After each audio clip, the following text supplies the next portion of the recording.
بسم اللہ الرحمن الرحیم۔ اصل جو طاقت ہے وہ طاقت روح ہے۔ اگر تیرا ارادہ کمزور ہے نا گناہ کے سامنے، کہ یہ فیصلہ کرو کہ تو عادتوں کا غلام ہے یا عادتیں تیری غلام ہیں۔ ایک بندے کو سگریٹ کی عادت ہو جائے، وہ 7 انچ کے سگریٹ کا غلام بن جاتے ہیں۔ کھانا کھایا مولانا تھوڑا 5 منٹ دیں سگریٹ پی کے، ہم نے کہا بیٹھو کا نہیں مولانا، بیٹھا نہیں جاتا۔ بعض لوگ چائے کی پیالی کے غلام بن جاتے ہیں، کیونکہ جسم اللہ نے آپ کو ایسا دیا جس رنگ میں ڈالو ڈھل جاتا ہے۔ اب کسی نے کہا مولانا عادت کیسے نکالو؟ معصوم فرماتے ہیں عادت کو فوراً نہ نکالا کرو۔ ایسا نہیں مولانا کی مجلس سنی کا کل سگریٹ نہیں پیوں گا، پھر کیا ہوگا گھر میں یا بیوی سے لڑو گے یا بچوں سے لڑو گے۔ مومن نے مجلس سنی نسوار کھاتا تھا، 3 دن کے بعد فون کیا مولانا نسوار تو چھوڑیے اور پاگل ہونے لگا۔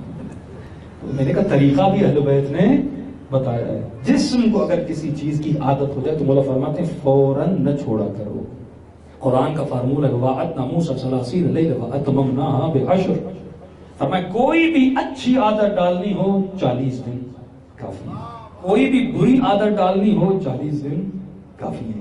40 دن میں تو حر بھی بن سکتا ہے، سلمان بھی بن سکتا ہے۔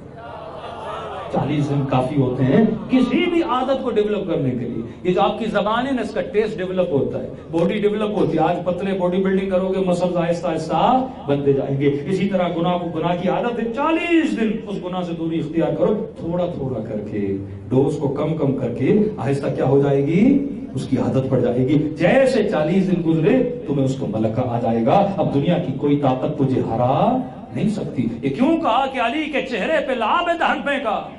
مولا کھڑے ہو گئے، کیا بتانے کے لیے علی کا ارادہ مضبوط ہے۔ اگر کوئی اور ہوتا تو غصے میں کیا کرتا، فوراً اسے جواب دیتا۔ ہم نے بتایا علی وہ امام ہے جس کو اپنے آپ پر کنٹرول ہے۔ ملتا ہے نا بعض شخصیات بہت جلدی غصے میں آتی تھی، اب جسے اپنے آپ پہ کنٹرول نہیں وہ امت کی امامت کیسے کر سکتا ہے؟